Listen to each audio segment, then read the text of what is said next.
This is Susie Smith with News 40, and there was a reported flash of light and a missing woman, and we are trying to get down to the bottom of it. We're going to be asking a suspicious man why he is here and what exactly happened. Excuse me, sir. What happened last night? Nothing happened. This is no big deal. The press does not need to be here and interfering with our work. And who do you work for, sir? I work for the government, particularly the CIA. Why is the government involved in something that isn't a big deal? This isn't a big deal. A weather balloon crashed. A weather balloon? Why is the CIA here if a weather balloon crashed?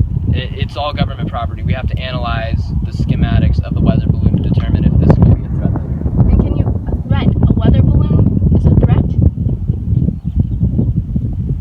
What is your point? It could fall on somebody. Can you explain the missing woman? The or missing the flash woman, of light? The missing woman is the an people of unrelated, Roswell deserve unrelated to know. incident. You're done. You're done. No more. No more press. Stop. Thank you, News 40. We will Stop come this. back to you with the truth.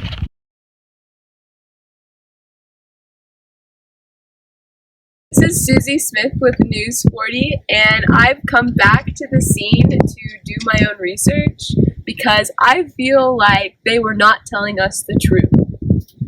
Look what I found. This is obviously not part of a weather balloon. We are being lied to. I will find the truth behind this piece of unknown substance.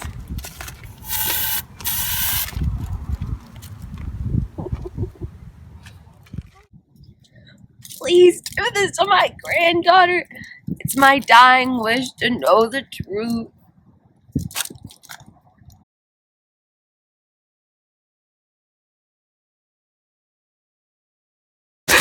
Hi, my name's Patrice Smith, and my grandma Susie Smith left me this piece of unknown material. So I've decided to conduct an investigation over extraterrestrial life and the government's knowledge of it.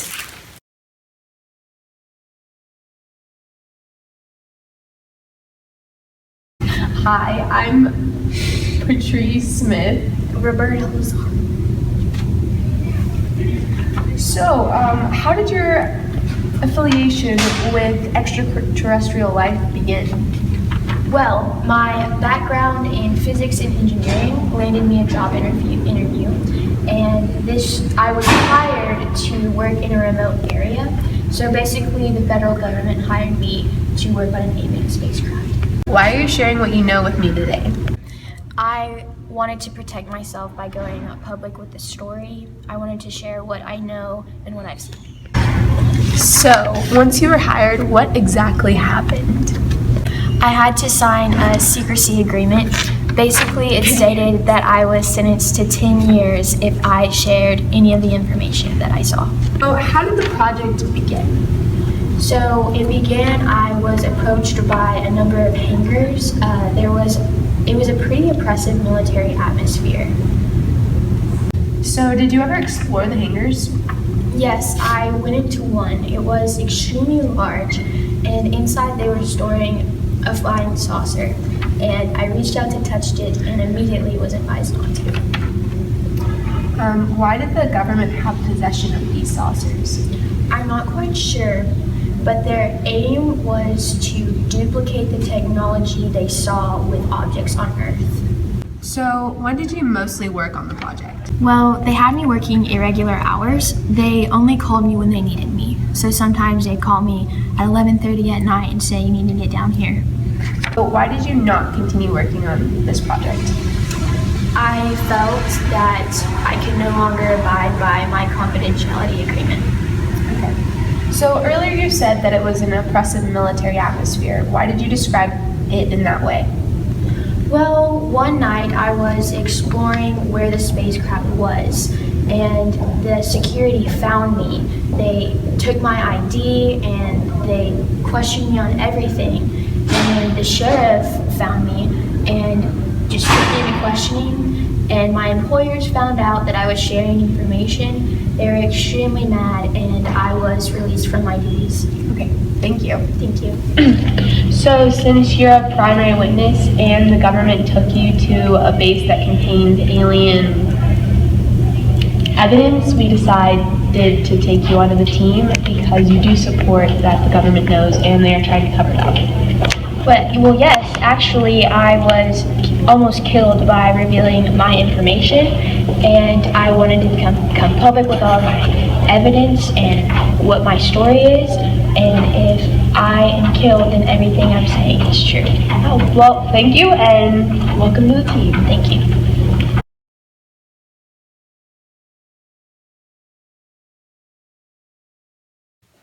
Hey, so I just found this newspaper article and it was talking about how a Navy officer was sharing the truth about aliens, and he talks about how he's kept this secrecy for like 27 years and that he claims that he saw pictures of proof that there was extraterrestrial life. It also said that the Navy officer claimed that it would not, or the government would do whatever necessary to keep this a secret, so that means that they would pretty much murder to keep this a secret. Wow. Yeah. Well, I found this teletype, and it's about the Roswell incident. And it says that the FBI thought it was a weather balloon, but why would they need a special plane to take the object to a military base if it was just a weather balloon? That makes no sense at all.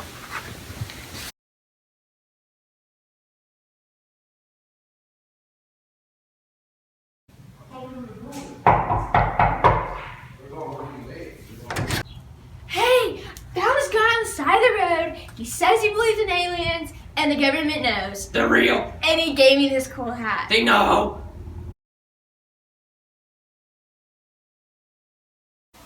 Can you tell me your name? I'm Paul Hellyer. And who are you? I'm the ex-Canadian Defense Minister. So, do you believe in aliens? Yes, the government knows. I've seen the files. I was the Canadian Defense Minister. I dealt with their world affairs. I've seen the files. They're hiding the aliens. Do you have these files? Yes, they're right here. And these are real? Yes. Wow. The government's been hiding them. They have to release the files. Everyone must know. Aliens are real. So you've proven that you do know about aliens, but I'm really wondering why you are homeless at the time. The government has made me homeless. They won't let me buy anything. They're trying to cover me up and make the world think that I'm some crazy homeless man, and they won't listen to me about the aliens, but they're real. I have the files. So you seem like a very credible person, and you're a high-ranking politician. You have the evidence, so welcome to the team. I made you this hat. It's so they can't get in your brainwaves. Thank you. Thank you.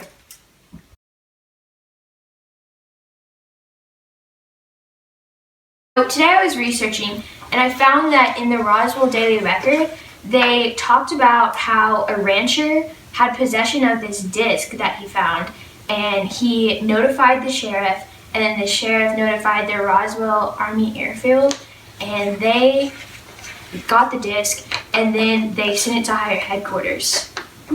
That's weird. It's interesting. Well, I found one too. I found one on I found a bunch of witness testimonies.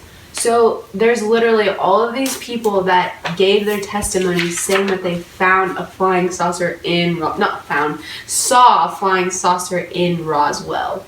But that's where it ends. Like, there's nothing else. These testimonies are from civilians, which is weird that people aren't really believing them. And someone who did try to go forward, the police said that they told their grandfather that if they were to tell anyone, his whole family would be killed. So that means that this is like murder for telling the truth. Sounds like it. According to my calculations, the San Francisco Chronicle reported that the office of the Roswell Army Airfield came into the possession of a disc too. They kept the disc from the people. This proves it. So that means...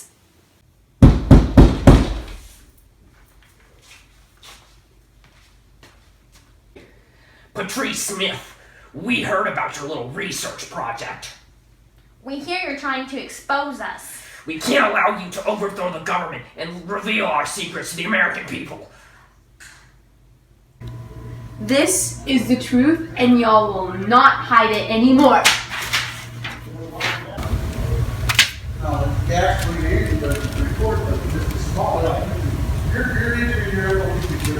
This ends here.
When you gotta be a CIA prosecutor at 6 but have to ball at 7.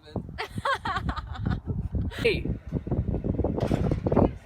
No! No! No! No! No! I told you I wasn't gonna spray you. Oh my god! See how fast I leave that?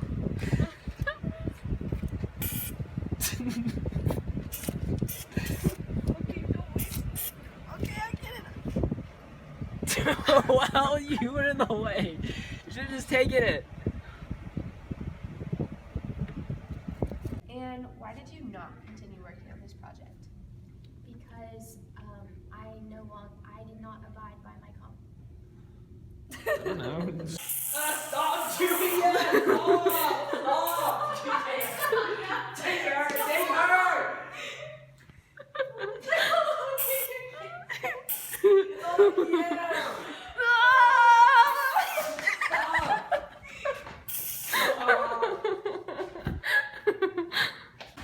So how cold was the water? Very.